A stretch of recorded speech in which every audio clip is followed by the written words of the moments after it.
தமிழ் திரை உலகிலும் அரசியலிலும் முத்திரை பதித்த மாபெரும் ஆளுமையான எம்ஜிஆர் அவர்களுக்கும், தற்போதைய சூழலில் சினிமா மற்றும் அரசியலில் முக்கிய புள்ளியாக விளங்கும் விஜய் அவர்களுக்கும் அவங்க 2 பேருக்கும் இடையேயான ஒற்றுமைகளும் வேற்றுமைகளும் இருக்குது. அவை என்னன்னு பார்க்கலாம். எம்ஜிஆர் அவர்கள் நடிகராக இருந்து முதலமைச்சரானார். விஜய் அவர்களும் நடிகர் தான் முதலமைச்சராக இருக்கார். இது நம்ம எல்லாருக்குமே தெரியும். இருந்தாலும் அவங்க 2 பேருக்குள்ள அவரும் நடிகராக இருந்திருக்கார், இவரும் நடிகராக இருந்திருக்கார். 2 பேருமே முதலமைச்சராக இருக்காங்க. இருந்தாலும் அவங்களுக்குள்ள ஒரே மாதிரி ஒற்றுமை இருக்கணும் அவசியம் கிடையாது. ஒற்றுமையும் சிலது விஷயங்கள் இருக்குது, வேற்றுமையும் இதில் இருக்குது. அது என்னென்னட்டு இப்போ நம்ம பார்ப்போம். ஃபஸ்ட்டு அவங்களுக்குள்ள என்ன ஒற்றுமை இருக்குதுன்னு பார்க்கலாம்.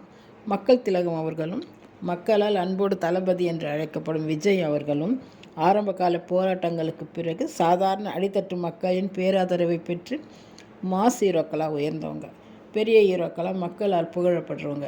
2 பேருமே இந்த விஷயத்தில் ஒன்று தான். எம்ஜிஆர் அவர்கள் ரொம்ப கஷ்டப்பட்டு வந்தார்.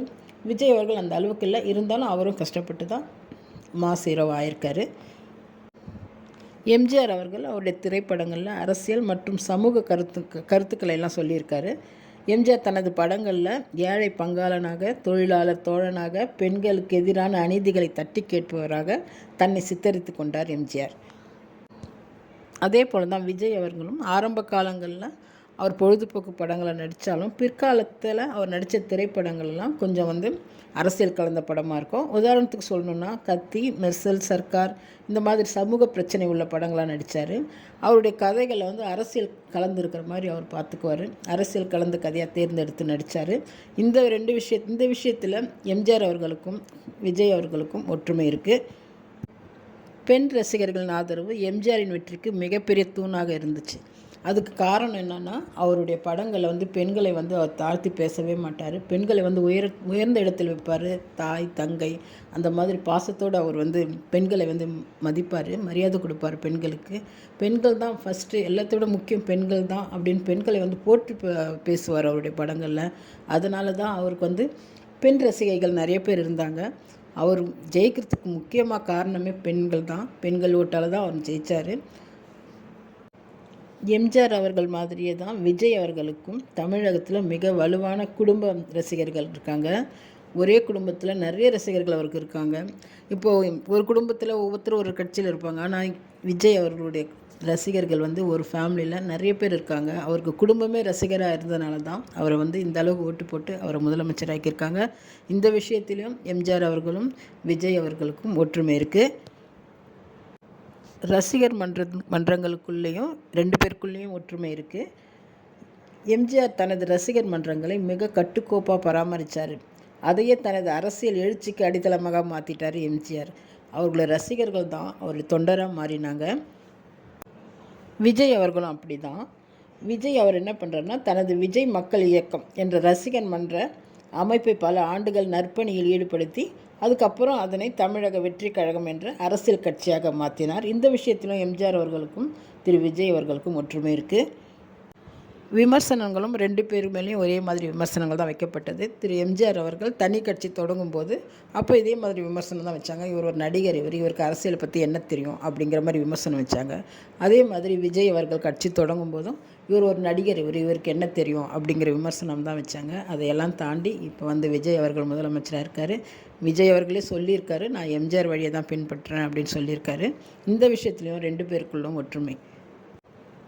இது வரைக்கும் 2 பேருக்குள்ளே இருக்கிற ஒற்றுமையை பார்த்தோம். இப்போ 2 பேருக்குள்ள வேற்றுமை என்னன்னு பார்க்கலாம். அரசியல் அனுபவம் என்னென்னா, எம்ஜிஆர் அவர்களுக்கு கட்சி தொடங்குறதுக்கு முன்னாடி பல ஆண்டுகள் திமுகவில் இருந்திருக்காரு. தீவிரமாக அவர் பயணித்தார். அக்கட்சியில் பொருளாளராகவும் இருந்திருக்காரு, மேலவை உறுப்பினராகவும் இருந்திருக்காரு. அடிமட்ட அரசியல் மற்றும் மேடை பேச்சுகளில் நீண்ட அனுபவம் பெற்றவர் எம்ஜிஆர். ஆனால் விஜய் அவர்கள் அவர் கட்சி தொடங்குறதுக்கு முன்னாடி எந்த அரசியல் கட்சி கூடவும் அவர் இல்லை. அரசியல் அனுபவம் அவருக்கு பெருசாக இல்லை. அவர் சொந்த கட்சி தொடங்கின உடனேயே 3 வருஷத்துக்குள்ளேயே அவர் தேர்தலில் நின்று வெற்றி பெற்று இப்போ முதலமைச்சராக இருக்கார். எம்ஜிஆர் அவர்களுக்கு அரசியல் அனுபவம் இருந்தது, விஜய் அவர்களுக்கு அரசியல் அனுபவம் இல்லை. இதுதான் இவங்க 2 பேருக்குள்ள உள்ள வேற்றுமை. கருத்தியல் ரீதியாக பார்த்தோம்னா, எம்ஜிஆர் அவர்கள் திராவிட இயக்க பின்னணியில் அண்ணாவின் கொள்கைகளால் ஈர்க்கப்பட்டு வளர்ந்தவர். விஜய் அவர்கள் எப்படின்னா, கொள்கை பிரகடனம் என்பது பெரியாரியம், அம்பேத்கரியம் மற்றும் தேசியவாதம் ஆகியவற்றின் கலவையாக மதசார்பற்ற சமூக நீதி என்ற கோட்பாட்டை மையமாக கொண்டுள்ளார். இதுலேயும் 2 பேருக்குள்ளேயும் வேற்றுமை இருக்குது.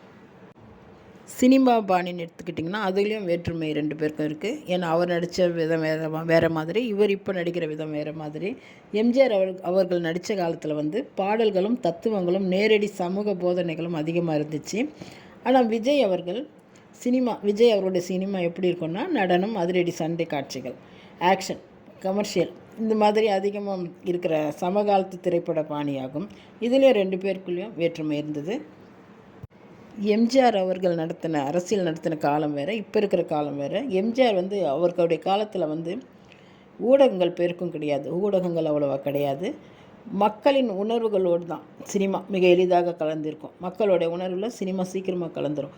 ஆனால் இன்றைய டிஜிட்டல் மற்றும் சமூக ஊடக யுகத்தில் சோஷியல் மீடியா விஜய் அரசியல் சவால்களையும் விமர்சனங்களும் 24 மணி நேரமும் உடனுக்குடன் எதிர்கொள்ள வேண்டிய சூழலில் இருக்கிறார் விஜய் அவர்கள். திரு விஜய் அவர்கள் எம்ஜிஆர் அவர்களை விட அதிக சதவீத ஓட்டு வாங்கினதாக சொல்லப்படுது. இதை வந்து ஒப்பிடவே கூடாது, ஏன்னா அந்த காலம் வேறு இந்த காலம் வேறு. இருந்தாலும் சில ஒப்பீடுகளை மட்டும் நான் சொல்கிறேன். எம்ஜிஆர் அவர்கள் 1977ஆம் ஆண்டு தேர்தலை சந்திக்கிறாரு. அந்த சமயத்தில் 4 முனை போட்டி, 4 முனை வலுவான போட்டியாக இருந்தது. இருந்தாலும் எம்ஜிஆர் அவர்கள் வந்து தனி பெரும்பான்மையோடு ஜெயிக்கிறாரு. 130 இடங்களை அவர் வந்து ஜெயிக்கிறாரு.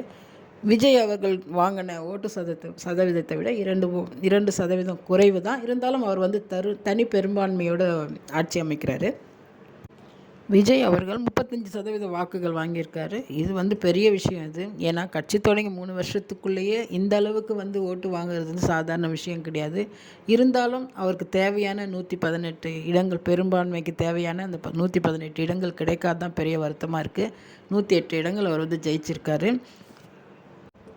எம்ஜிஆர் அவர்களுடைய காலத்தில் மக்கள் தொகை வந்து குறைவு. அதுவும் இல்லாமல் அப்போல்லாம் வந்து 21 வயசுக்கு மேலே தான் ஓட்டு போட முடியும். இப்போ வந்து மக்கள் தொகை அதிகம். அதுவும் இல்லாத 18 வயசு முடிஞ்சாலே ஓட்டு போடலாம். அதனால் வாக்கு சதவீதத்தெல்லாம் நம்ம கணக்கு எடுக்கக்கூடாது. எம்ஜிஆர் தான், விஜய் தான். அவருக்கு ஒரு தனித்தன்மை இருக்குது, இவருக்கு ஒரு தனித்தன்மை இருக்குது. ஆனால் 2 பேருக்குள்ளே இருக்கிற ஒரு ஒற்றுமை என்னென்னா, மக்களுக்கு நல்லது செய்யணும் அப்படின்னு நினச்சிக்கிட்டு அரசியலுக்கு வந்தாங்க. அதனால் 2 பேருக்குமே நம்ம வரவேற்போம். எம்ஜிஆரை விட விஜய் அதிக வாக்குகள் வாங்கிட்டார் சொல்கிறத விட, அது மேலோட்டமாக சொல்கிறத விட, எம்ஜிஆர் உருவாக்கி அதே மாதிரி மக்கள் அலையே 50 வருஷம் கழித்து விஜய் மீண்டும் உருவாக்கி காட்டியிருக்காரு இல்லையா? அதை பற்றி நம்ம பேசுவோம். பிடிச்சிருந்தால் லைக் பண்ணுங்கள், மறக்காமல் சப்ஸ்கிரைப் பண்ணுங்கள். நன்றி, வணக்கம்.